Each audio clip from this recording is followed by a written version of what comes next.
Death certificate आवेदन करने को हेले प्रथम आपण मोबाइल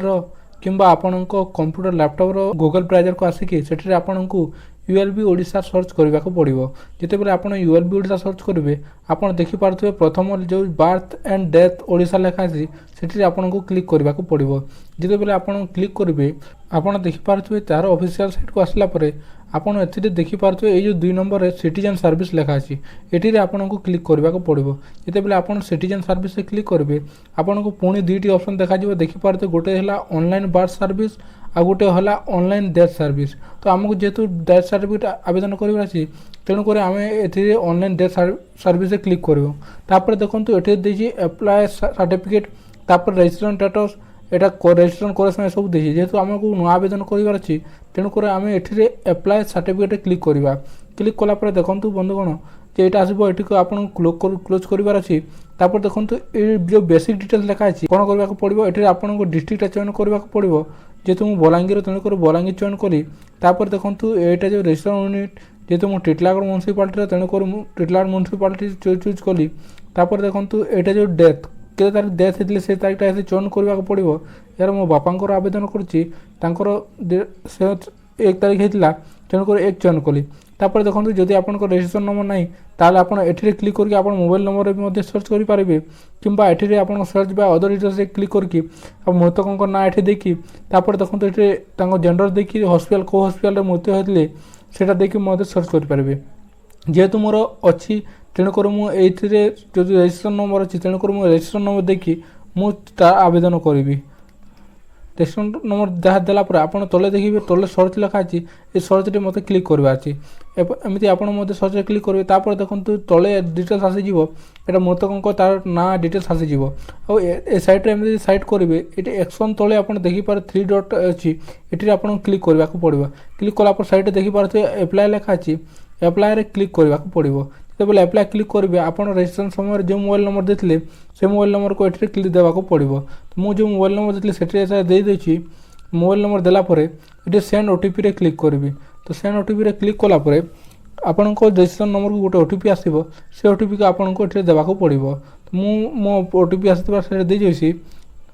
475633 तापर देखो ये सबमिट करदेली सबमिट कलापर प्रोसेसिंग नब तापर देखो प्रोसेसिंग नालापर एमती डिटेल्स आसो तो देखो डिटेल्स आसिले कौन आपण जो मृत्यु होती जो आवेदन कर संपर्क कौन जेहेतु मुझे पुआ तेणुक सन लिखुची तापर देखो मोर टाइटल कौन टाइटलटा मिस्टर देदेवी तापर देखो ये मो नाम लिखिदेवी आपण जो आपण नाम ये लिखिदेवी जी आवेदन कर एप्लिकेंट तांको नाम ये लिखे मुझे मो ना लिखिदे तापर देखो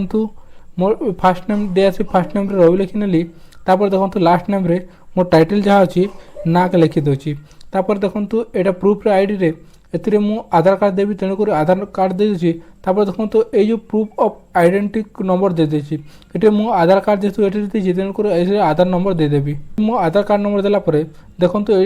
इमेल आईडी आप देले भी चलो और नदेले भी कौन देखो तले व्हाट्सएप नंबर अच्छी कि यहाँ सेम नंबर कि बोले येस रे क्लिक अच्छी अलरेडी मो इमेल आईडी देवाक तेणुक इमेल आईडी देदेছি देखो इमेल आईडी देलापर तलक जिते आसबे देखिए यहाँ डिटेल्स मैं जो मृतक डिटेल्स अलरेडी आसी तो सीटा आमको किसी करने हेनी तापर देखो ये आपण एप्लिकेशन नंबर यहाँ सब किसी अलरेडी फिलअप हो जाए तापर देखो रिमार्क रे आपण कौन लिखिपारे रिमार्क रे आपको जो नुआ आवेदन कर तेणुक से न्यू एप्लाय लिखिदेवे न्यू एप्लाय लिखिदेवे ठीक अच्छे तापर देखो तले जो अपलोड डॉक्यूमेंट अच्छी से आपको क्लिक करने को पड़ो तो अपलोड डॉक्यूमेंट जिते क्लिक करेंगे लोड नब तापर देखो तलक आसला ये कौन करेंगे आपड़ जो अपलोड प्रथम कैटेगरी आप कौन चयन करेंगे आपको आईडी प्रूफटा देवे तो आईडी प्रूफ एड्रेस करेंगे तापर देखो तले कौन अच्छी आप कौन देवाक चाहूँ जेहेतु मुझे आधार कार्ड देवाक चाहूँगी तेणुक आधार कार्ड क्लिक करने क्लिक कलापर देखो यहाँ 2 MB मध्य रही अच्छी तेणुक मुझे जो अलरेडी मोर डाटा रखी आधार कार्डटा तेणुक ये मो बापा मोर आधार कार्ड एड कर देती तेणुक से एड करके ओपन करदेवी ताहले सेटा एड हो समय लगे तापर देखो यहाँ एड हो तापर देखो मुझे 2 नंबर कौन देवाक चाहूँगी पुणी आउ गोटे अपलोड डॉक्यूमेंट क्लिक करके अदर से क्लिक करके पुणी देखो ये जो हॉस्पिटल कौन देवाक चाहिए हॉस्पिटल जो डेट तुम जो रिसीप्ट देते सेटा को मुझे अपलोड करने चाहूँगी तो क्लिक करके पुणी से जो हॉस्पिटल देता डिस्चार्ज कागजटा सेटा मुझे अपलोड करनेबी ତାପରେ ଯେତେବେଳେ ଅପଲୋଡ଼ କରିନେବି ପୁଣି ଏଇଟା ଓପନ୍ରେ କ୍ଲିକ୍ କଲା ପରେ ପୁଣି ଏଇଟା ଲୋଡ଼୍ ହୋଇଯିବ। ଏସବୁ ଲୋଡ଼୍ ହେଲା ପରେ ଦେଖନ୍ତୁ ପୁଣି ତଳକୁ ଆସିଲା ପରେ ତଳେ କ'ଣ କରିବାକୁ ପଡ଼ିବ ମୋତେ, ତାପରେ ଦେଖନ୍ତୁ ଏଠି ଯେଉଁ ଫର୍ମ ପ୍ରିଭ୍ୟୁ ଲେଖା ଅଛି ଏଠିରେ ଆମକୁ କ୍ଲିକ୍ କରିବା ଅଛି। ଫର୍ମ ପ୍ରିଭ୍ୟୁ କଲା ପରେ ଦେଖନ୍ତୁ ଏଠିରେ ଆପଣ ଯାହା ସବୁ ଡିଟେଲ୍ ଦେଇଥିଲେ ତା ପ୍ରିଭ୍ୟୁ ପାଇଁ ଆସିବ। ପ୍ରିଭ୍ୟୁ ଆସିଲା ପରେ ଆପଣ ଚେକ୍ କରିନେବେ। ପ୍ରିଭ୍ୟୁ ଦେଖିଲା ପରେ ଆପଣଙ୍କୁ ଏଠି ସବମିଟ୍ରେ କ୍ଲିକ୍ କରିବାର ଅଛି। ସବମିଟ୍ ଯେତେବେଳେ କ୍ଲିକ୍ କରିଦେବେ ଆପଣଙ୍କ ଫର୍ମଟା ଦେଖନ୍ତୁ ସକ୍ସେସଫୁଲି ସବମିଟ୍ଟା ହୋଇଗଲା। ଏମିତି ଟିକେ ସମୟ ନେବ, ଟିକେ ଲୋଡ଼ିଂ ହେବ। ତାପରେ ଦେଖନ୍ତୁ ଆପଣଙ୍କୁ ଗୋଟେ ଆପ୍ଲିକେସନ୍ ନମ୍ବରଟା ଦେଖାଯିବ। ଦେଖନ୍ତୁ ଏଇଠି ଆପ୍ଲିକେସନ୍ ନମ୍ବରଟା ଦିଆଯାଇଛି। ତାପରେ ଆପଣଙ୍କ ପାଖକୁ ମୋବାଇଲରେ ମେସେଜ୍ ମଧ୍ୟ ଆସିଯିବ।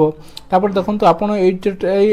ଏକ୍ନୋଲେଜମେଣ୍ଟ ଯେଉଁ ଅଛି ଏଟାକୁ ଆପଣ ଚାହିଁଲେ ଏଟା ପ୍ରିଣ୍ଟ କରିକି ମଧ୍ୟ ରଖିପାରିବେ। ତାପରେ ଦେଖନ୍ତୁ ଆମେ ପ୍ରିଣ୍ଟରେ କ୍ଲିକ୍ କରିନେବା। ତାପରେ ଦେଖନ୍ତୁ ଯେଉଁ ପିଡ଼ିଏଫ୍ଟା ଆପଣଙ୍କ ପାଖକୁ ଆସିବ ତାହା ଡାଉନଲୋଡ଼ ହୋଇଯିବ। ଆଉ ଏହାକୁ ଆପଣ ପ୍ରିଣ୍ଟ କରିକି ଅଫିସକୁ ମଧ୍ୟ ଯାଇପାରିବେ କିମ୍ବା ଅନଲାଇନ୍ ଯଦି ଆପଣ ଚାହିଁଲେ ମଧ୍ୟ ଅପେକ୍ଷା କରିପାରିବେ। ଆଉ ଯାହାକି କିଛି ସମୟ ଲାଗିବ 3 ରୁ 7 ଦିନ ଲାଗିବ, ଯେଉଁ ଦିନ ଭିତରେ ଅଟୋମେଟିକ୍ ଭେରିଫାଏ ହୋଇଯିବ। ଏମିତି ଆପଣ ଆପଣଙ୍କ ମୃତ୍ୟୁ ସାର୍ଟିଫିକେଟ୍ ଆପଣଙ୍କ ପରିବାର କାହାର ଯଦି ଯିଏ ମୃତ୍ୟୁ ହୋଇଛନ୍ତି ଆଉ ଆବେଦନ କରିବାକୁ ଚାହୁଁଛନ୍ତି ତାହେଲେ ଆପଣ ଏମିତି ଆବେଦନ କରିପାରିବେ। ଏହା ଥିଲା ସମ୍ପୂର୍ଣ୍ଣ ଡିଟେଲ୍ସ ଆପଣ ମୃତ୍ୟୁ ପ୍ରମାଣପତ୍ର କେମିତି ଆବେଦନ କରିବେ ବୋଲି।